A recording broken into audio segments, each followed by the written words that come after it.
"You can handle this," are words I hear a lot.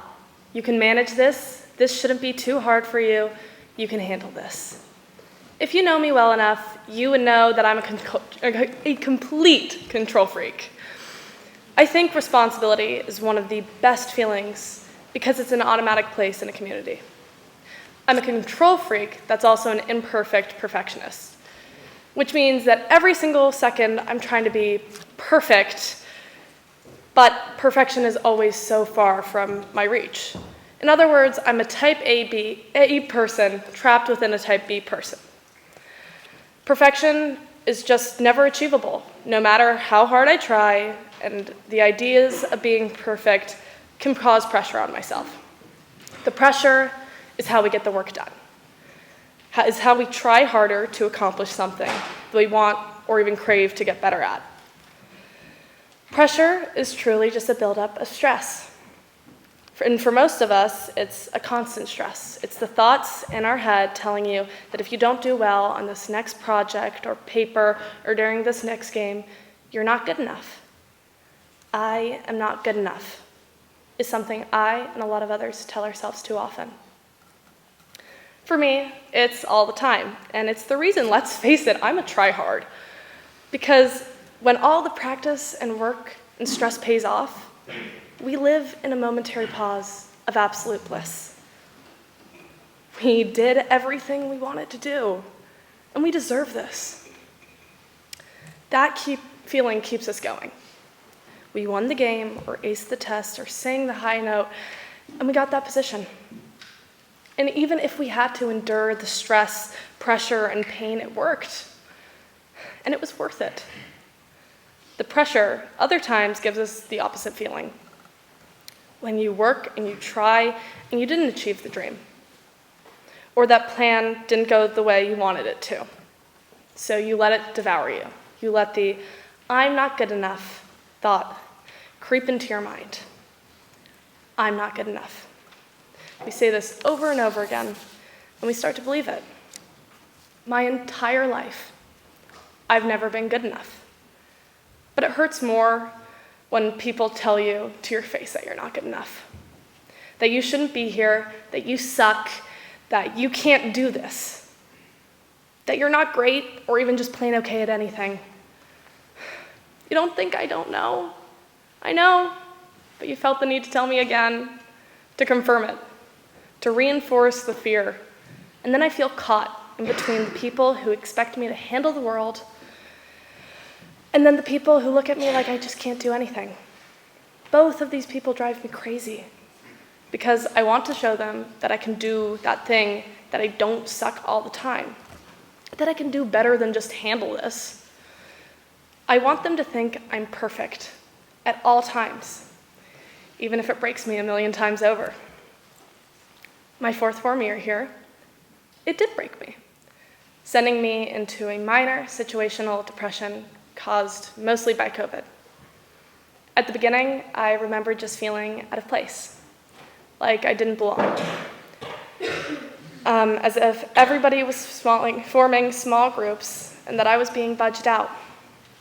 My fight or flight instincts took over that year like no other.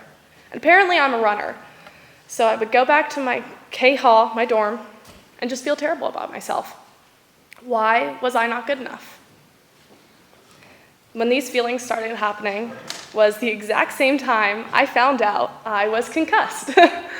So, I blamed those feelings on the concussion because I was fine, because I'm a happy person and I'm an energetic person. Well, I used the concussion as a reason for why I was sad for a long time. I continued to leave social settings after about 10 minutes and hide in my room. I would drink an extreme amount of caffeine without even thinking about it, because I was exhausted. I was falling apart. And the worst thing was I didn't want to tell any of my friends or anyone, because if they saw me as sad or unhappy, I thought their opinions would change on me, that they wouldn't like me, that they would actually hate me, and that other people would see me less than or broken or just the complete opposite of perfect. So I would fake being happy, and I would try not to let anybody see my emotions. So I pushed everyone away, all of them. So my fear that they were all closer with each other and that I was being left behind was a reality, but I caused it. And I couldn't even notice that it was my fault because my brain was sick. My brain was sick, and I wouldn't even let myself admit it. I don't remember the winter. I was constantly in my head thinking that if I was prettier or funnier or anything more, that I wouldn't be feeling like this and that I wouldn't find myself in that position. But that was wrong. And I wasn't doing anything to help myself.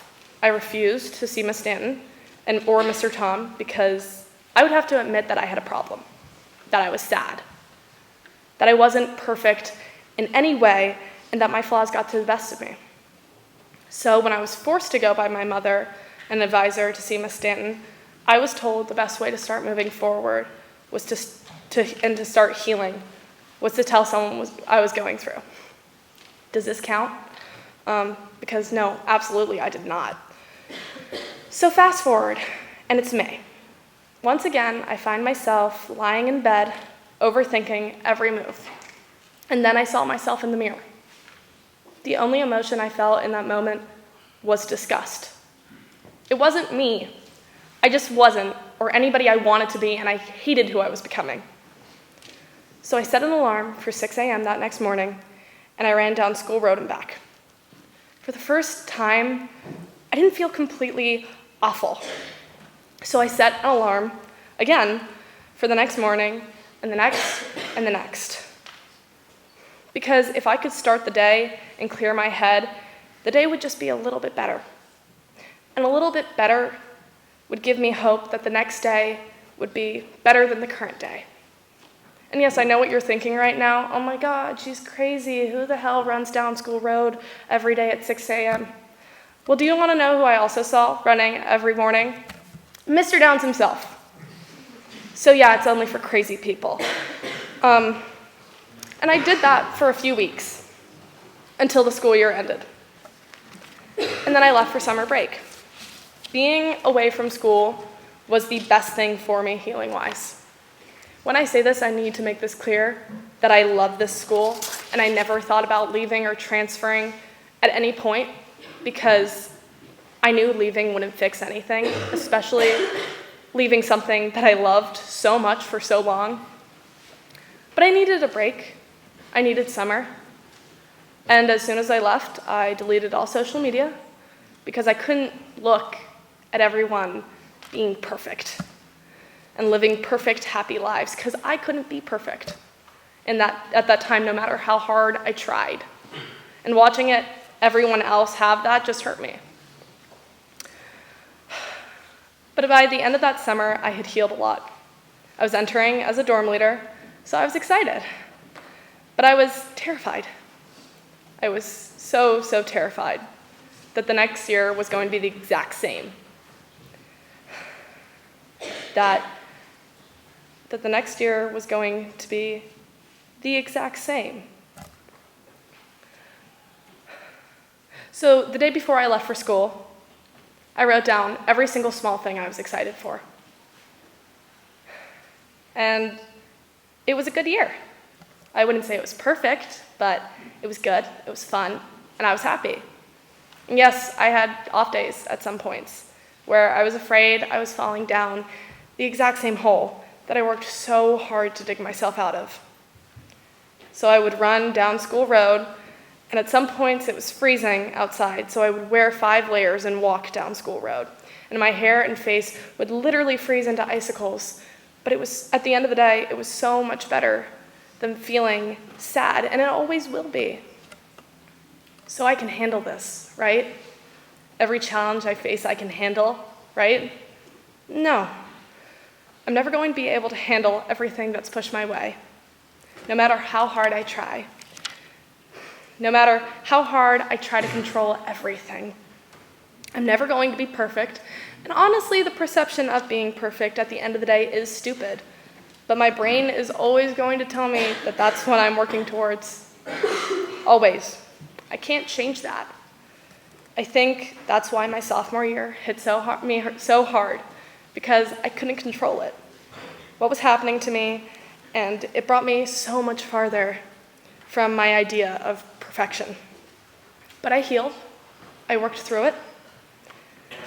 I'm not sure I'm the same person I was before or if I'm at all similar, but I learned that that's okay.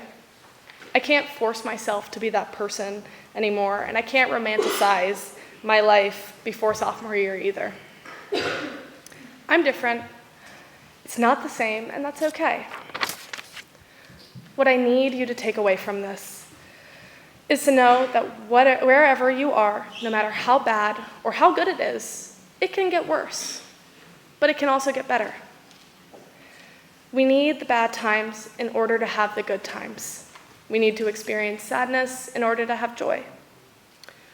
The things we don't talk about, the things that we don't share, the things that eat away at our confidence, the perfectionism that we feel we can never achieve, the "I'm not good enough" thought. Please don't let those thoughts kill you in silence. People here at Millbrook really do love and care about you. Don't be like me. Don't go through it alone. Don't put yourself in that position. It's not worth it. Whatever your worst enemy is inside of you, I want you to know that there is always hope. There's always something to strive towards, even if it is the impossibility of perfection. I hope you heal from the things you don't talk about. Thank you.